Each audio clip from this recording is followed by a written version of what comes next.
Kuatkan tekad, kuatkan hati. Negeri ini memanggilmu kawan. Belajar bergerak berbagi untuk negeri. Guru penggerak majukan pendidikan. Guru penggerak menghamba pada murid. Kreatif rancang pembelajaran. Hargai potensi, tingkatkan prestasi. Assalamualaikum, Mister. Waalaikumsalam warahmatullahi wabarakatuh. Silakan duduk. Bagaimana kabar dengan hari ini, Mister? Alhamdulillah baik-baik saja dan sehat. Alhamdulillah. Mister, hari ini mohon izin saya meminta waktunya dengan sebentar. Iya. Boleh? Ya, disilakan. Begini, Mister. Dalam rangka menyelesaikan tugas saya pada modul 3.1 dalam rangka praktek pengambilan keputusan sebagai pimpinan, saya diminta untuk mewawancarai minimal 2 kepala sekolah. Dan hari ini yang pertama saya akan mewawancara dengan jenengan sebagai kepala sekolah saya. Iya, disilakan. Begini, Mister. Selama ini pernahkah jenengan dihadapkan pada sebuah masalah yang saling berbenturan, misalnya pada kasus yang keduanya benar tetapi saling bertentangan, yang dikenal sebagai dilema etika, ataupun kasus yang salah satunya benar dan yang lainnya salah? Iya, itu pasti. Sudah pasti sebagai seorang pimpinan di sebuah instansi pendidikan pasti akan menghadapi berbagai macam kasus. Baik itu kasus yang keduanya benar tetapi saling bertentangan atau berlawanan, yang dikenal sebagai dilema etika, ataupun kasus yang salah satunya benar tapi yang satunya salah. Seperti itu.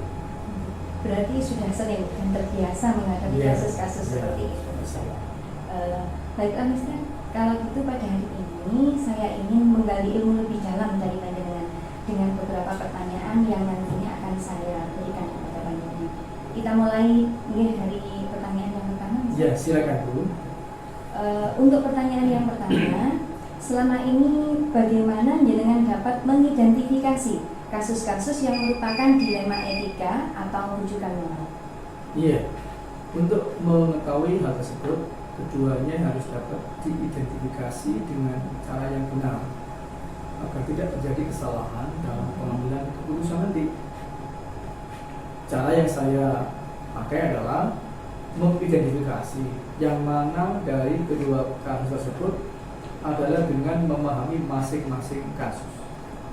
Saya akan melakukan klarifikasi dan konfirmasi terhadap pihak-pihak yang teridentifikasi untuk bisa dimintai keterangan dan pendapat terhadap apa yang menjadi permasalahan, dengan asumsi bahwa permasalahan itu pasti akan bisa diselesaikan hanya dengan komunikasi dan koordinasi.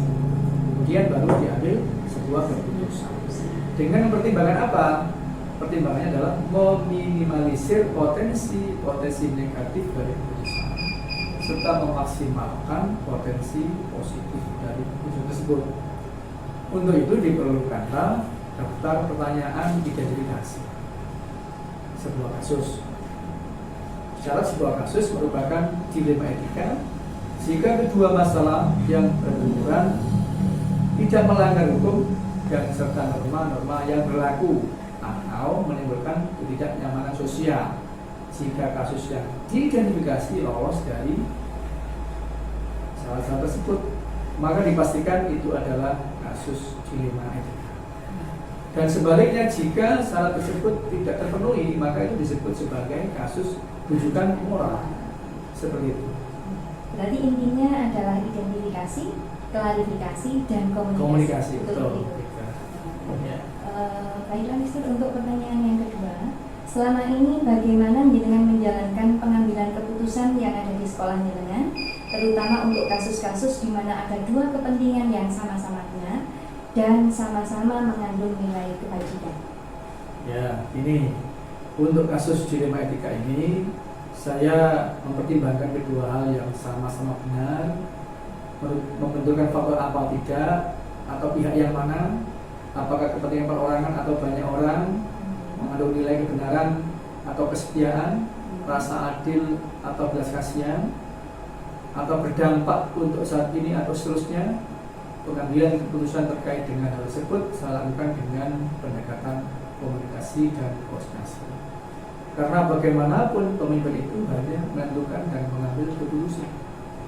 Akan tetapi referensi dan indikator serta pertimbangan-pertimbangan dalam pengambil keputusan itu pada unsur di dalam organisasi, yaitu stakeholder internal. Jika kasus ini berkenaan dengan hal-hal yang internal seperti itu. Kemudian pertanyaan yang ketiga, langkah-langkah atau prosedur seperti apa yang biasa jenengan lakukan selama ini, Ustaz? Iya, prosedur yang saya lakukan adalah menentukan kasus tersebut berkesesuaian dengan job description atau unit kerja masing-masing, kemudian melakukan koordinasi dan menjalin komunikasi dengan unsur-unsur terkait dalam unit tersebut, meminta pandangan dan masukan dari unsur yang ada yang nantinya akan menjadi dasar dan pertimbangan pengambilan keputusan dengan mempertimbangkan kepentingan peserta didik jika kasus itu berhubungan dengan mahasiswa berdasarkan pada prinsip berpikir berbasis hasil akhir, berpikir berbasis peraturan, dan berpikir berbasis rasa peduli. Tahap berikutnya yaitu melakukan investigasi dan memeriksa kembali fakta-fakta untuk menemukan sebuah penemuan, lalu membuat keputusan. Dan keputusan itu ditinjau kembali hingga keyakinan kebenaran itu ada, dan insya Allah dalam bimbingan Allah keputusan yang diambil adalah keputusan yang bisa dipertanggungjawabkan. Seperti itu. Ya. Untuk pertanyaan yang keempat, Ustaz, Ya. hal-hal apa saja yang selama ini jenengan anggap efektif dalam pengambilan keputusan pada kasus-kasus dilema etika? Iya, dalam kasus pengambilan keputusan dilema etika, hal yang paling efektif yang perlu dilakukan adalah dengan menyederhanakan pokok permasalahan dan membangun kebijaksanaan, serta senantiasa menjalin dan menjaga keberpihakan melalui kebersamaan dan komunikasi dengan unsur pimpinan, terutama yang dapat memperkaya referensi dalam memutuskan kasus dilema etika tersebut. Seperti itu. Berarti intinya dalam artian komunikasi yang lebih diutamakan. Lebih dari komunikasi. Untuk pertanyaan yang kelima, misal hal-hal apa saja yang selama ini merupakan tantangan dalam pengambilan keputusan pada kasus-kasus dilema etika? Ya, setiap hal pasti ada tantangannya. Tantangan yang ada pada perkara ini adalah menyesuaikan diri terhadap keputusan yang sudah diambil yang tidak mungkin bisa memuaskan kedua belah pihak.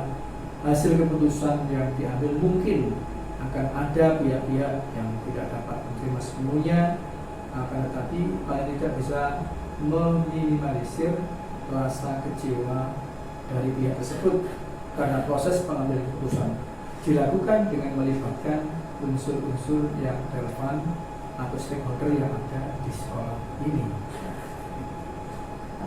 Untuk pertanyaan yang keenam, apakah jenengan memiliki sebuah tata kelola atau jadwal tertentu dalam sebuah penyelesaian kasus dilema etika?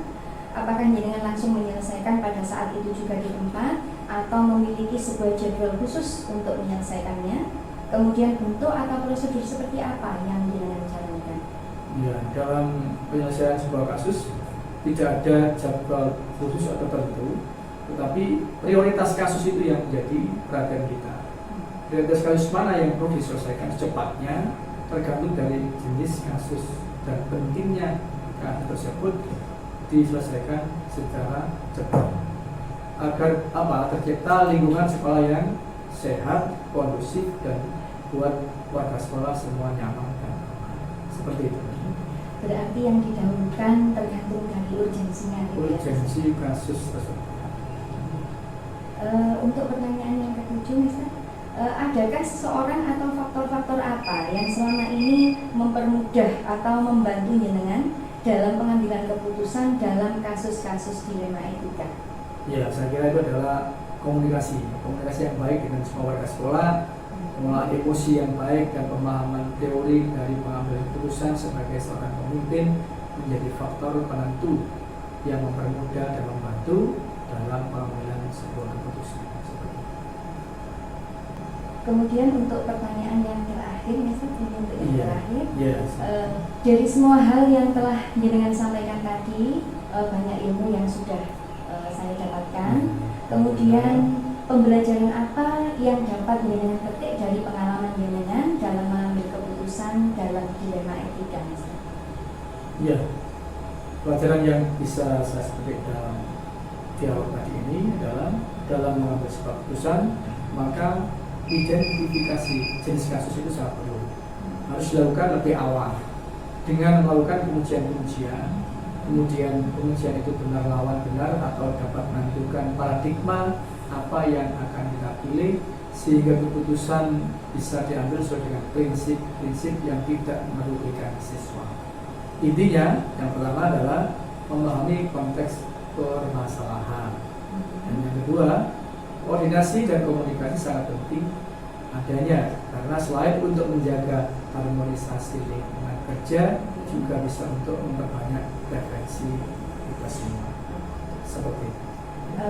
Jadi dalam setiap mengambil keputusan, jenengan selalu mengidentifikasi lebih awal, kemudian melakukan pengujian dengan bertumpu pada 3 prinsip pengambilan keputusan, kemudian 4 paradigma dan 9 langkah pengujian.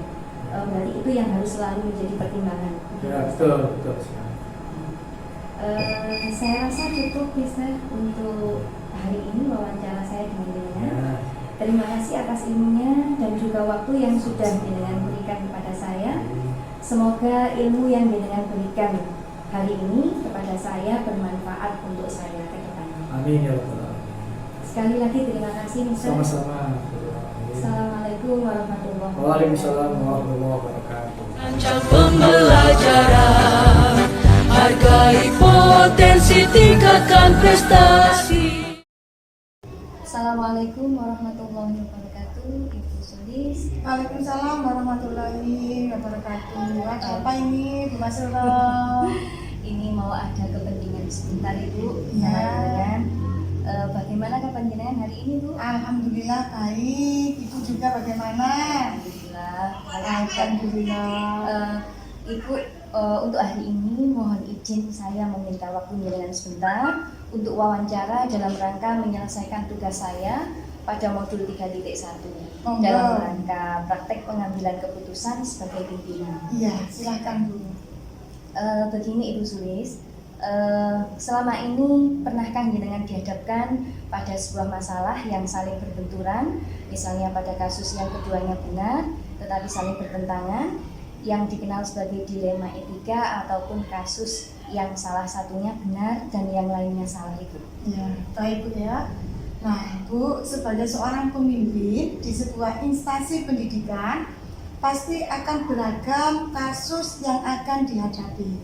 Baik itu kasus keduanya benar, tapi saling bertentangan, yang dikenal sebagai dilema etika, ataupun kasus yang salah satunya benar dan yang lainnya salah. Nah, kedua kasus tersebut harus dapat diidentifikasi dengan benar agar tidak ada kesalahan dalam pengambilan keputusan. Nah, cara saya untuk mengidentifikasi yang mana dari kedua kasus tersebut adalah dengan memahami masing-masing kasus. Tentu saja ya Bu, untuk memahami kasus tersebut saya harus berkomunikasi dengan pihak-pihak yang terlibat. Berkomunikasi itu penting Bu. Setelah permasalahan sudah dipahami, maka saya perlu melakukan beberapa hal untuk bisa menentukan apakah kasus tersebut merupakan rujukan moral atau dilema etika. Begitu Bu.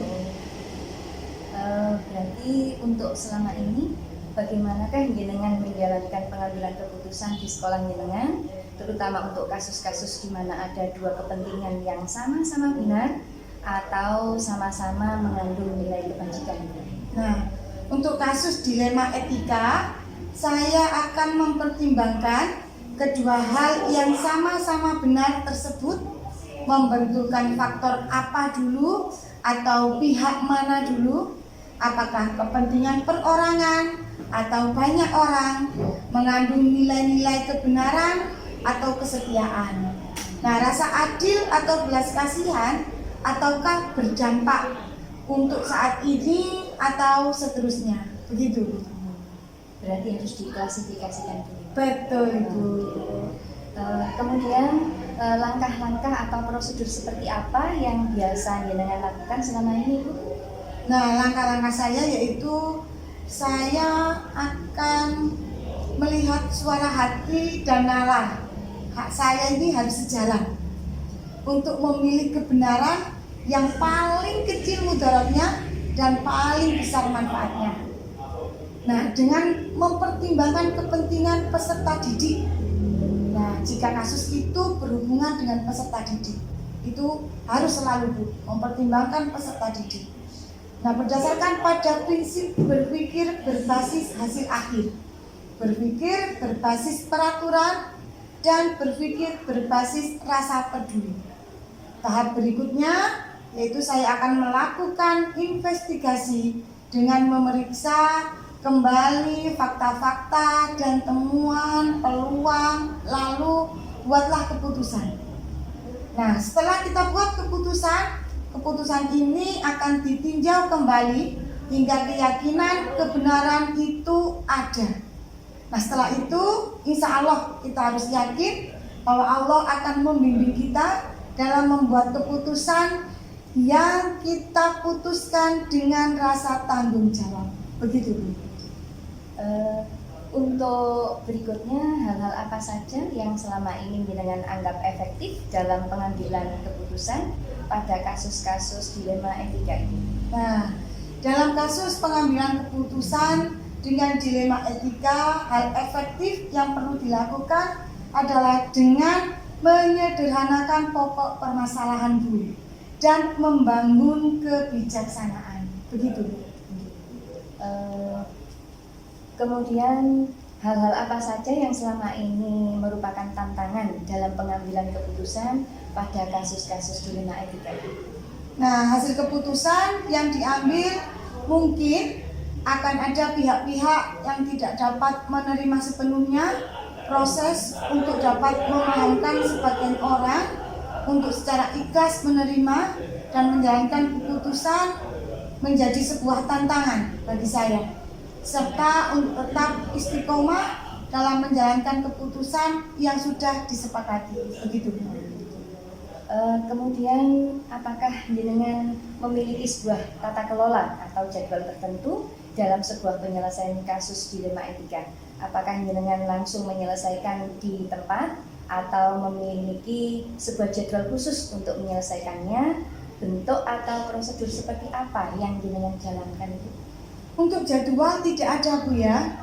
Karena dalam penyelesaian sebuah kasus, prioritas kasus mana yang perlu diselesaikan secepatnya tergantung dari jenis kasus dan pentingnya kasus tersebut diselesaikan secepatnya atau tidak, agar tercipta lingkungan sekolah yang sehat, kondusif buat semua warga sekolah. Begitu, Bu. Berarti prioritas yang paling penting yang paling urgent, yang paling urgent begitu. dulu ya, Ibu. Kemudian adakah seseorang atau faktor-faktor apa yang selama ini mempermudah atau membantu jenengan dalam pengambilan keputusan dalam kasus-kasus dilema etika itu? Nah, yang mempermudah yaitu komunikasi yang baik dengan semua warga sekolah, pengelolaan emosi yang baik, dan pemahaman tentang teori pengambilan keputusan sebagai seorang pemimpin menjadi faktor yang mempermudah saya dan membantu dalam pengambilan keputusan. Itu. Dari semua hal yang telah jenengan sampaikan ini, banyak ilmu yang sudah saya serap, Ibu. Kemudian kira-kira pembelajaran apa yang dapat jenengan petik dari pengalaman jenengan dalam mengambil keputusan dilema etika ini? Dalam mengambil sebuah keputusan, maka mengidentifikasi jenis kasus harus bisa dilakukan lebih awal dengan melakukan pengujian. Lalu setelah kita melakukan pengujian benar lawan benar, untuk dapat menentukan paradigma apa yang akan kita pilih sehingga keputusan bisa diambil sesuai dengan prinsip-prinsip yang tidak merugikan siswa. Begitu. Berarti berpihak kepada siswa. Betul, Ibu. Saya kira cukup Cukup ya, saja Bu, ya? yang perlu saya tanyakan kepada Iya. jenengan Ibu. Terima kasih Ibu atas ilmunya dan Iya. waktu yang sudah diberikan kepada saya. Sama. Semoga ini bermanfaat untuk saya ke depannya. Jika suatu saat nanti saya akan mengambil keputusan berdasarkan paradigma yang sudah jenengan ajarkan. Sama-sama, Ibu. Terima kasih Ibu atas waktunya. Sama-sama. Assalamualaikum Waalaikumsalam. Nggih.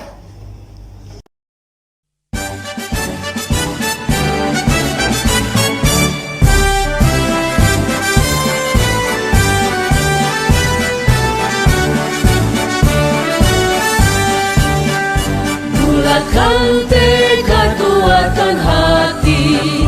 Negeri ini memanggilmu kawan. Belajar bergerak berbagi untuk negeri. Guru penggerak majukan pendidikan. Guru penggerak menghamba pada murid.